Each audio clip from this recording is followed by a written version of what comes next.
తిరుపతిలో రెండో రౌండ్ పూర్తయ్యేసరికి ఎలా ఉన్నాయి వివరాలు ఏంటి అనే విషయం మా ప్రతినిధి ప్రదీప్ని అడిగి తెలుసుకునే ప్రయత్నం చేద్దాం.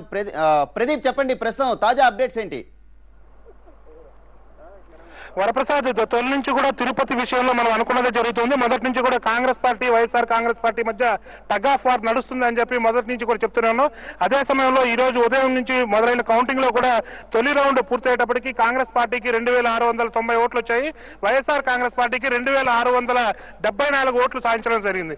అంటే కేవలం 16 ఓట్లు మాత్రమే మెజారిటీ తొలి రౌండ్ లో వచ్చింది. ప్రస్తుతం రెండో రౌండ్ కూడా ముగిసింది. రెండో రౌండ్ ముగిసే సమయానికి కాంగ్రెస్ పార్టీకి 2637 ఓట్లు వచ్చాయి. వైఎస్ఆర్ కాంగ్రెస్ పార్టీకి 2578 ఓట్లు వచ్చాయి. అంటే 59 ఓట్ల మెజారిటీ ఇక్కడ సెకండ్ రౌండ్ లో సాధించింది.